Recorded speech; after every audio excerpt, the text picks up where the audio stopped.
Membaringkan Sayyidina Bilal radhiyallahu an di atas padang pasir di siang hari yang sangat panas dan di bawah terik matahari sambil meletakkan batu besar di dadanya sehingga Sayyidina Bilal radhiyallahu an tidak bisa bergerak. Lalu dia berkata kepadanya, "Apakah kamu siap mati seperti ini atau tetap hidup dengan syarat kamu meninggalkan Islam?" Dalam keadaan seperti itu, Sayyidina Bilal radhiyallahu an berkata, "Ahad, ahad." Hanya satu yang berhak disembah. Alhamdulillah nahmaduhu wa nusalli wa nusallim ala rasulil karim. Hamidan wa nusallian wa nusalliman. Alhamdulillah hadirin, hari ini kita akan belajar satu ilmu tentang sejarah kisah para sahabat. Kita sama-sama belajar insyaallah.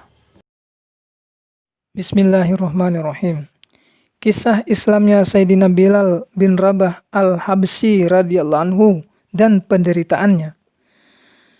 Sayyidina Bilal al-Habsyi radhiyallahu anhu adalah seorang sahabat yang masyhur.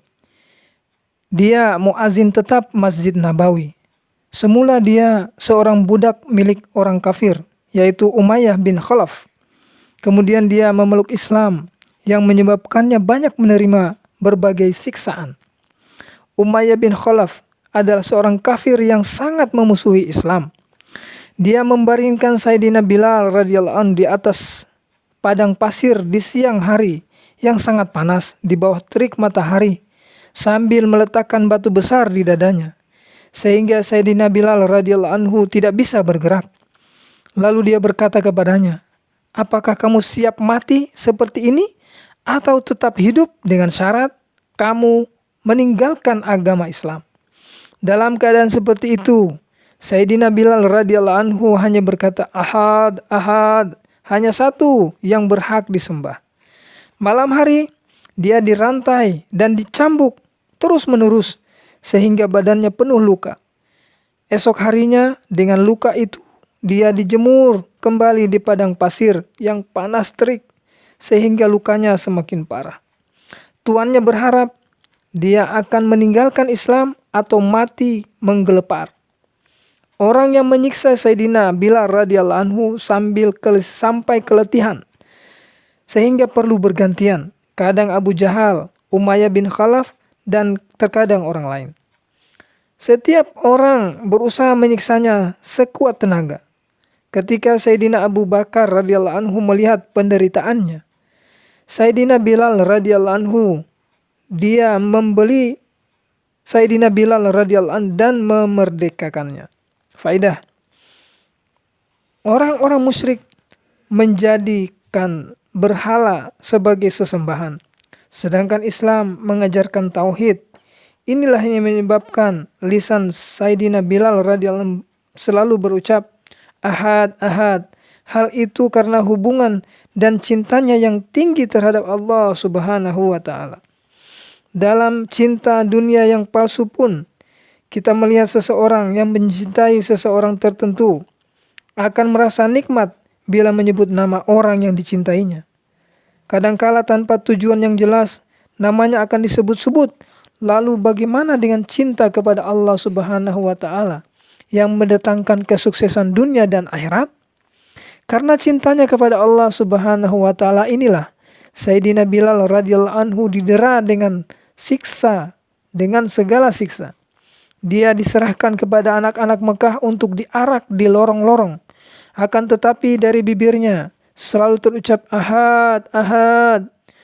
Dengan pengorbanannya itu, dia mendapat kehormatan sebagai muazin baginda Nabi sallallahu alaihi wasallam. Baik ketika tinggal di Madinah maupun dalam perjalanan. Setelah baginda Nabi sallallahu alaihi wasallam wafat, dia tinggal di Madinah untuk beberapa lama. Akan tetapi karena melihat baginda Nabi SAW sudah tidak ada di tempat, sulit baginya untuk terus tinggal di Madinah. Oleh karena itu dia berniat menghabiskan sisa hidupnya untuk berjihad di Syam. Dia pun berangkat berjihad dan beberapa lama tidak kembali ke Madinah. Suatu ketika dia bermimpi berjumpa baginda Nabi SAW. Beliau bersabda, "Wahai Bilal, masihkah kamu setia kepadaku? Mengapa kamu tidak pernah menziarahiku?" Begitu bangun, dia segera pergi ke Madinah. Setibanya di sana, Sayyidina Hasan dan Sayyidina Husain radhiyallahu anhuma memintanya untuk mengumandangkan azan. Ia tidak dapat menolak permintaan kedua orang yang sangat dicintainya itu. Dia pun memulai azan.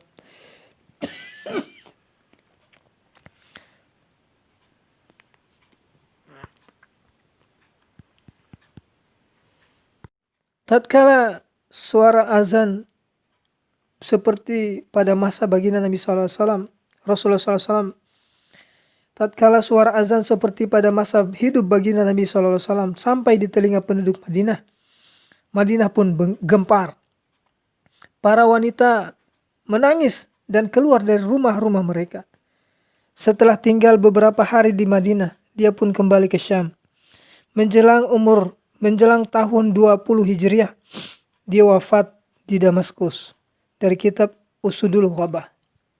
Alhamdulillah hadirin, semoga apa yang kita dengarkan, kita niat amal dan sampaikan saudara muslim kita yang belum sempat mendengarkan. Semoga blog channel ini bermanfaat untuk kita semua. Kita tutup dengan kafarah majelis. Subhanallah bihamdi, subhanallah bihamdika, syada la ilaha illa anta, astaghfiruka wa atubu ilaik. Subhana rabbika rabbi izzati amma yasifun wa salamun alal mursalin. Alhamdulillahi rabbil alamin. Assalamualaikum warahmatullahi wabarakatuh.